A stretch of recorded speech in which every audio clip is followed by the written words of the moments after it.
Hey fellow writers, it's Jessica Froberg, and today I want to talk to you about beta readers.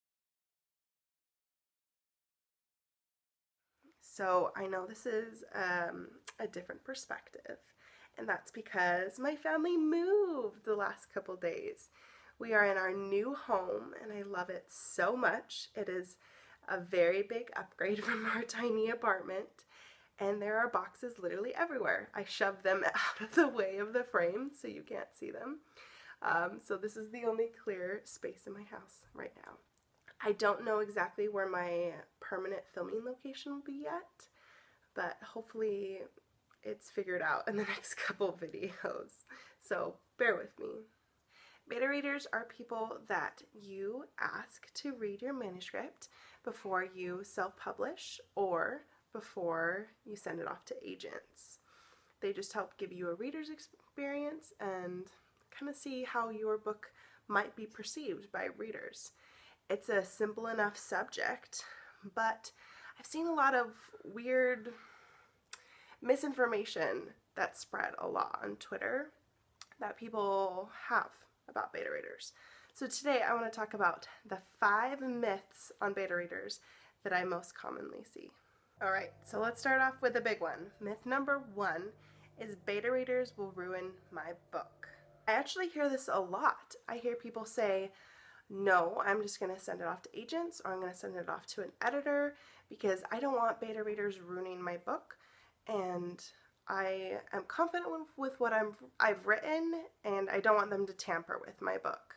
First, if you're paying an editor to go over your book and they catch a lot of issues that beta readers could have seen, you are wasting your editor's time and you're wasting your money because beta readers are free. And if they could have caught that before you send it to your editor, well, also you realize you're a writer and you're gonna have readers sometime. I mean, that's the goal, right? To have readers who might love your book. Beta readers give you the reader's experience in a very controlled environment. They're not putting reviews online that might roast your book, and it's very private, and you can process their thoughts on your book by yourself. I also want to put, you don't have to do everything that your beta readers say for you to do. You should always consider it as a suggestion and their valid experience of reading your book. Overall, beta readers will not ruin your book.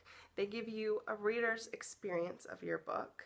You don't have to do anything that they tell you to, but it's an awesome experience to see how your book would be perceived by readers. Myth number 2, beta readers sometimes aren't writers, and so their opinion isn't valid. You don't have to take it. Some betas aren't writers. You can't always have a published author or an agent or an editor be your betas, but they are readers. I always think of it this way. Goodreads doesn't make readers pass some sort of test in order to post reviews. There's not a test that says you are this good enough to read a book or to have thoughts on a book. So you shouldn't expect your beta readers to be perfect. What they are readers, which is exactly what you want. Sometimes people get betas confused with critique partners, and that's not what they are. They are supposed to be readers. If they're not a writer, that's fine. You're wanting a reader's experience. How many times can I say that? Myth number 3. My family is my beta readers, and that's all I need. Now, hold on. Family members can be amazing beta readers. I've seen a lot of published authors who credit their family for helping them, their mom or their sister, different things like that. They can be awesome beta readers. What I'm saying is the myth around it is that that's all you need. I think it's really important to get other opinions. Usually your family has had a similar upbringing to you and similar status kind of in life and on their thoughts. If you're writing a book, especially with diverse characters or potentially sensitive subjects, it's really good to get a wide variety of people from different walks of life and different opinions to read your book to see how it might be perceived. So I'm not saying that members are bad beta readers. They're not. But the myth that that's all you need is what I'm trying to address. Myth number 4 is I had one beta reader and they absolutely loved my book, so it's perfect. I think this one's a really damaging one, mostly for the writer itself. Like, it is awesome that you had a beta reader who loved your book. And I mean, a beta reader's thought processes on your book is a good indicator of how successful it might be. But one person who loves your book is putting a lot of pressure on their opinion, and it will kind of lead to your disappointment. So realize that beta readers are not the be-all, end-all.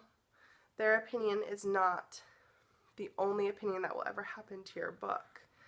So remember, beta reader opinions are awesome and they do help you see how your book might be perceived, but they're not the only way your book will be perceived. And the last myth, number 5, this one's the one that I see most commonly, is beta readers are impossible to find, so I'm not going to get one. Beta readers can actually be found in many different places. I've heard of people finding beta readers on Goodreads.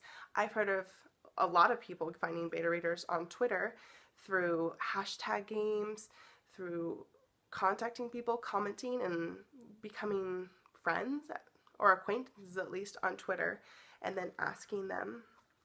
You can also find people on Facebook. I'm part of quite a few writer Facebook pages. A lot of people post for beta readers on there.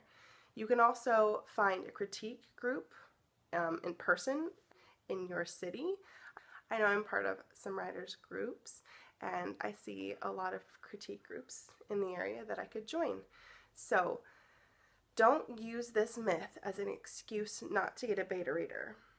Beta readers don't just walk up to you and beg you to read your book. I mean, that's what we would hope to happen, but it doesn't happen all the time. So you need to realize, just like everything else in writing, it kind of takes a little bit of effort on your part. But they are not impossible to find. That is a myth, and you can do it if you are looking in the places that the readers are, which is like everywhere in the world. You can do it. They are not impossible to find. So those are the common myths that I see and hear about beta readers. Hopefully it gave you some thought and maybe help dispel some worries that you have about beta readers, and wish you the best luck with beta readers. Don't forget that I have my May giveaway going on right now. The Rafflecopter is linked down below. You just enter it, and you just have to put a comment on my videos and copy it in, and you're entered. Thank you so much for watching, and happy writing!